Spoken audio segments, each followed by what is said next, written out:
આદરણીય ગ્રામજનો અને અમારા જીવનના સીમાચિહ્નરૂપી અવસરમાં અમારા આમંત્રણને માન આપીને આવેલા અમારા સર્વે આમંત્રિત મહેમાનો, સ્નેહીજનો, સર્વેનો હું અહીંયા હાર્દિક સ્વાગત કરું છું. આજથી જીવનમાં 25 વર્ષ પહેલાં જ્યારે 4 વર્ષની ઉંમર હશે ત્યારે આ જ શાળાના આ જ પ્રાંગણમાં જ્યારે હું પ્રથમ વખત બોલવા ઊભો થયો ત્યારે મારી ઉંમર 5 વર્ષ હતી. એ બાદ આજે જીવનની એક લાંબી યાત્રા ખેડી લીધી. એ સાથે સાથે કેટલા પ્રવચનો આપ્યા, પણ આજનું આ પ્રવચન ક્યાંથી શરૂઆત કરવી એ મોટો પ્રશ્ન બને છે. કેમ? કારણ કે આજથી 15 વર્ષ પહેલાં મોટપ ગામની અગાસી પર મારી મમ્મીએ એક સ્વપ્ન જોયેલું. સ્વપ્ન આંગળીના વેઢે મારી ઉંમર ગણી, મારા મોટા ભાઈની ઉંમર ગણી અને એક સ્વપ્ન સેવ્યું કે આ દાદા આપણા પરિસરમાં રહેલા પૂજ્ય હનુમાનજી દાદાની જો મેં ભક્તિ કરી છે, આ ગ્રામજનોને યોગ્ય શિક્ષણ આપ્યું છે, તો જ્યારે હું 2025માં હું નિવૃત્ત થઈશ, 2026માં તારા પપ્પા નિવૃત્ત થશે, ત્યારે તમે બંને ભાઈઓ શું સરકારી નોકરીમાં હશો? અને ખાસ હનુમાનજી દાદાને અરજ કરી કે એ દિવસે મારા ખોળામાં મારા બંને સંતાનોના એ સંતાનો હોય. એવી આજથી 15 વર્ષ પહેલાં મમ્મીએ જે સ્વપ્ન સેવ્યું હતું, આજે ખૂબ જ હર્ષ એ વાતનો છે કે આજે સમય વીત્યો 15 વર્ષ, પરંતુ પૂજ્ય દાદાની કૃપા થઈ, આપ સર્વે ગ્રામજનોએ સહકાર આપ્યો, એટલે આજે ગૌરવથી કહી શકું છું કે આજે હું અને મારા મોટા ભાઈ બંને આજે સરકારી સેવામાં છીએ. અને આજે અમારા આંગણે મારા મોટા ભાઈની દીકરી ચિરંજીવી સિદ્ધિ અને મારો પુત્ર ચિરંજીવી સિદ્ધરાજ આજે બંને અમારા આંગણે મેકી રહ્યા છે. એટલે આજે સવિશેષ હરખ આજે આ વાતનો છે. વ્યક્તિગત પરિદ્રશ્યમાં આજે જે વસ્તુની ખોટ પડી છે એવા મારા પૂજ્ય દાદા સોમાભા, કે મને યાદ છે કે જ્યારે હું 5 વર્ષનો હતો ત્યારે ટકાસણા પ્રાથમિક શાળામાં ધારપુરાથી બદલી થઈ ત્યારે મારા દાદા બોલેલા કે ટકાસણા તો આપણું ગામ કહેવાય અને હું હાજર કરાવવા તને આવીશ. એવા મારા દાદા આજે આ દુનિયામાં નથી. મમ્મીને જ્યારે સ્ત્રી શિક્ષણમાં ખૂબ જ પડકારજનક સમય હતો ત્યારે પણ કેળવણી આપી એવા અમારા પૂજ્ય નાના અને નાની શ્રી પણ આજે દુનિયામાં હયાત નથી, જેમની પણ ખોટ વર્તાય છે.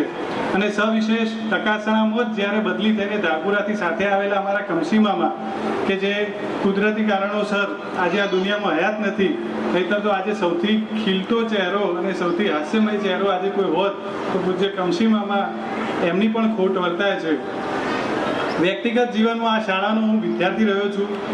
ધોરણ 1-2 પહેલાં ગામડામાં તો દાદાની ભેંસો હતી એટલે ભેંસો ચારવામાં જ રસ હતો, પરંતુ અહીંયા પપ્પા બદલી થઈને આવ્યા ત્યારે આ શાળાનો વિદ્યાર્થી બન્યો અને ત્યારે ધોરણ 1-2નું શિક્ષણ હું અહીંયા પૂરું કર્યું. એ બદલ હંમેશા આ શાળાનો વિદ્યાર્થી હોવાનો ટેગ મળ્યો અને એ ટેગ હંમેશા મારા માટે ગૌરવ બની રહ્યો. જેમ જેમ ઉંમર વધતી થઈ તેમ ધોરણ 7-8માં મોટપ ભણતા હતા કે પછી મહેસાણા ભણતા હતા ત્યારે ખેલ મહાકુંભમાં અમે જે શાળામાં ભણતા એ શાળાની ટીમ હોય, સામે કકાસણાની ટીમ હોય, તો ચીયર કોને કરતા? તો કે કકાસણાની ટીમને ચીયર કરતા, કારણ કે અમે અમારું ગામ કકાસણાને માની લીધેલું. એટલે ખેલ મહાકુંભમાં દરેક વખતે કકાસણાની ટીમ હોય તો કકાસણાની ટીમ બાજુ રહેતા.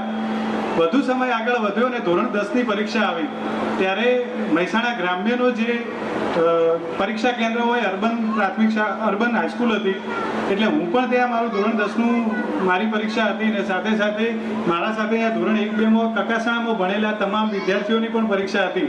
એટલે ધોરણ 10નું પ્રથમ પેપર હતું એટલે થોડું નર્વસનેસ રહેતી, પણ જેવો કેન્દ્રમાં ગયો એટલે કકાસણાના બધા વિદ્યાર્થીઓ આવે, કેમ છે પારસ, કેમ છે પારસ, તારા તો સારું જ આવડતું છે. એટલે આખો માહોલ જે ડરનો હતો એ તો એમ થયું કે ચલો આપણા ભાઈઓ આપણી સાથે જ છે ને પરીક્ષા આપવા.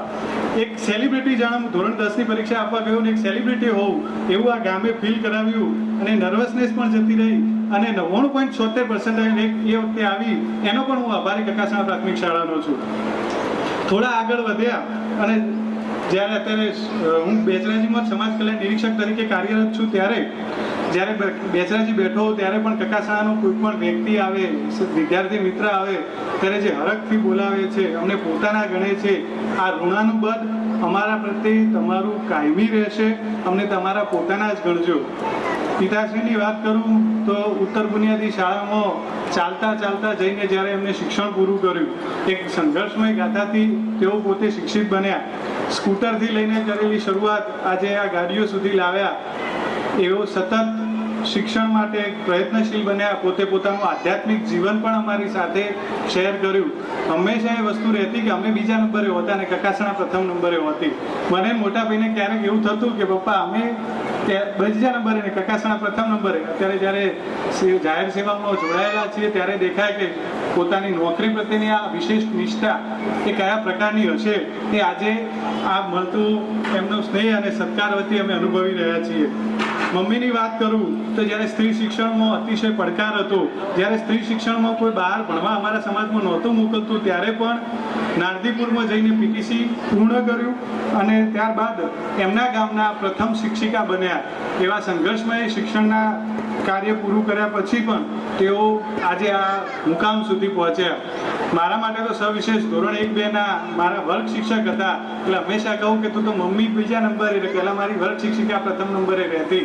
એમ મારા શિક્ષણમાં પણ જેમણે અપૂર્વ ભાગ ભજવ્યો એવા પૂજનીય માતા પિતાનો આજે અંતઃકરણથી વંદન કરું છું. આ કકાસણા અમારું બીજું ગામ હંમેશા બની રહેશે. આ ગામે આ શિક્ષક પરિવારોએ અમારા જીવનનો અંગત પરિવાર બન્યા. અમારા જીવનમાં જ્યારે પણ દરેક પ્રસંગ, સારા નરસા પ્રસંગોમાં અમારું આ કકાસણા ગામ અમારી સાથે ઊભું હતું, આ શાળા પરિવાર અમારી સાથે ઊભું હતું. આનાથી મોટું સવિશેષ અમારા માટે ઋણાનુબંધ કોઈ હોઈ ન શકે. એટલે આજે આ શિક્ષણની યાત્રા પૂરી થાય છે. આજે અમારા માતા પિતાનું કાયમી જે ઓફિશિયલ ટીચર તરીકેની નોકરી તો અહીંયા પૂર્ણ થાય છે, પણ હવે આપણે તો પરિવાર બની ગયા. એટલે જ્યારે પણ જ્યાં પણ જરૂર બને ત્યારે અમને હરખથી યાદ કરજો, તમારા જ સંતાનો ગણજો અને આપે હંમેશા 22 વર્ષ સુધીનો લાંબો નાતો અમારી સાથે અમારા પરિવાર બનીને ઊભા રહ્યા. તે માટે આપણે સત વંદન.